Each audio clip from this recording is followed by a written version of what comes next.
Hello, my name is Miss Samantha and today we're going to be doing an art project. So this is something that's called salt art and it's a little bit of a science project and a little bit of an art project. So grab your materials and come on and do it with me. So for today's project you need some regular salt, use whatever kind you have, whatever kind you want. Some glue. If you have squeeze glue bottles, that would be even better. I don't have any at home, so I'm just using regular glue in a cup. And then either watercolor or food coloring. I have watercolor at my house, so I'm going to use watercolor today. But if you have food coloring and you can make that work, feel free to use food coloring. I also have a little tray that I'm going to use just to keep everything combined so that it doesn't end up everywhere. So let's start. Oh, and you need some paper. I have cardstock, which is a little bit thicker, and I think it's going to make it a little bit easier and it won't seep through. So if you have construction paper or just something that's thicker, I think that would be the best to use. So let's go ahead and do it together. So I'm going to take my cardstock and I'm going to lay it down on my tray. And this is where I would say if you have a glue bottle, the glue bottle is definitely much easier to use, and you're gonna squeeze whatever design you want. You could make a sun, you could make trees, you could make a heart or a swirly pattern, almost anything you want. So if you have a squeeze glue bottle, you're just gonna squeeze it and do it in a straight line, just not too much, wherever you want. Just don't fill up the whole page.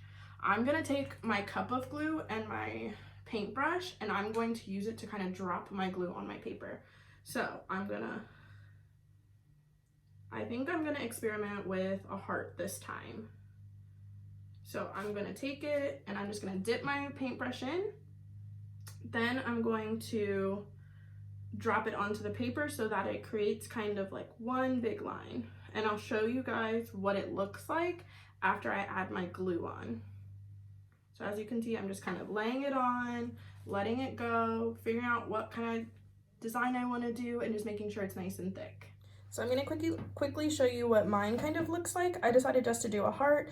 You could add a ton more stuff to it, but this is what my heart looks like. You can kind of see how thick I did my glue and just kind of where I placed it. And remember, I just used a paintbrush, but if you have a squeezy bottle, it'll make it even easier. Okay, so now we've got our glue done. So I'm going to take my glue and I'm just going to set it to the side because we're done with it. Now I'm going to take my salt. Moms, dads, if you want to put the salt in a cup and have them shake it on, that's easy. You could put it in a plastic bag and cut the hole out of the bottom and have them shake it on, or you can take the whole thing. I'm just going to take it and I'm just going to sprinkle it on.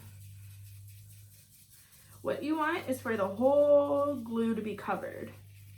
That's another reason why I did it on the tray. I think it's really easy, and you could do it on a cookie sheet or something if you don't have a tray, just to keep all the salt kind of contained. Okay, so that's enough. We don't need a ton of salt. So I'm just gonna make sure everything is covered and knock off any of the excess from all the other areas on my sheet. And then you can kind of see that it's all covered with salt.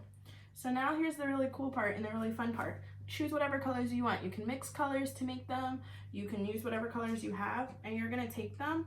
I think it's easiest to take your colors with a paintbrush, but if it's food coloring in the droppers, you can use that just as well, or if you have your own droppers, you can also use that.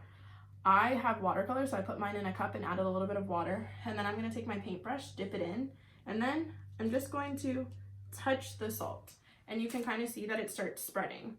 So I'm going to just touch it, just barely, and then it spreads. I think it's best to do this when the salt and the glue is still wet. You don't have to wait for it to dry to do it. I'm going to bring my camera closer so you can kind of see what's happening. Okay, so I brought you guys a little bit closer so you can see. So I'm gonna take it, I'm just gonna take a little bit off, and then I'm gonna take it and I'm just going to touch the salt. And do you see what's happening? It's spreading. Can you even believe that? So I'm gonna take it, I'm gonna do it again. I'm just gonna touch the salt. And then look, it spreads.